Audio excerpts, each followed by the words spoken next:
Hello বন্ধুরা, তো আজ আমি রান্না করব ঝিঙে আলু পোস্ত। তো শুধু এটাই আমি আজকে করব, কারণ আমার মেয়ের শরীরটা ভীষণই খারাপ, জ্বর হয়ে গিয়েছিল রাত্রেকাল।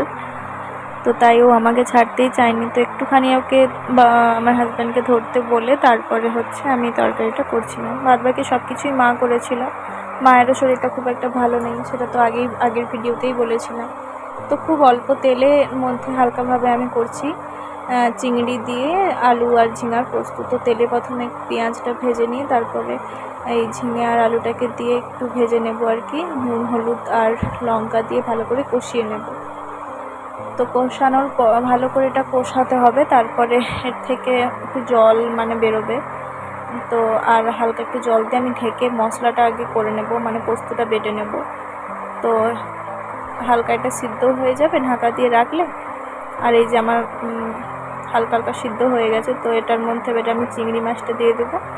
আর তারপরে পোস্তটাও দিয়ে এই যে জলটা থাকবে আর কি, পুরোটা একেবারে যেন শুষে যায় জলটা, একদম ভালো করে কষানো আর কি।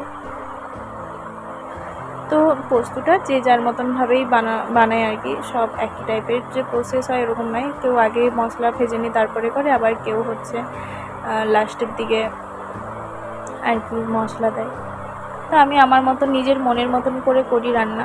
তো তারপরে একটা আনারস ছিল, একটাই ছিল, যে ও মা বললো ওটা নষ্ট হয়ে যাবে, পেকে গেছে পুরো আমাদেরই কাছে, তো ওটা কেটে নাও, নাহলে কিন্তু নষ্ট হয়ে যাবে, পরে আর খাওয়া যাবে না।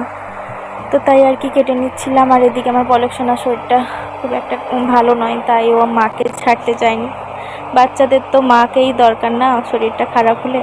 তো আমারও কিন্তু এখনও মনে পড়ে, শরীর খারাপ হলে কিন্তু মায়ের কথা ভীষণ মনে পড়ে, কারণ সত্যি মা ছাড়াই তো কেউ সেরকম আপনায় বুঝতে পারে না কি দরকার না দরকার।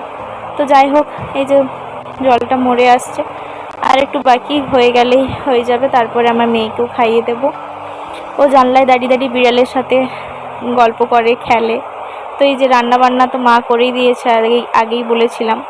তো করেছে একটা সিদ্ধ ঝোল, যেটা তো এখন বলেইছি, এখন এটা থাকবেই। আর তার সাথে আছে এটা একটা আমার মেয়ের ঝাল ছাড়া সিদ্ধ ঝোল। আর ওর জন্য মাছ ভাজা আছে, একটু চিংড়ি মাছও আছে আর কি, ভাজা দেবো একটু। আর এখানে মাছের ঝাল, আর এই যে ঝিঙে আলু পোস্ত। তো এই ছিল আজকে রান্না বান্না। কেমন লাগলো আমাকে অবশ্যই কমেন্টে জানিও।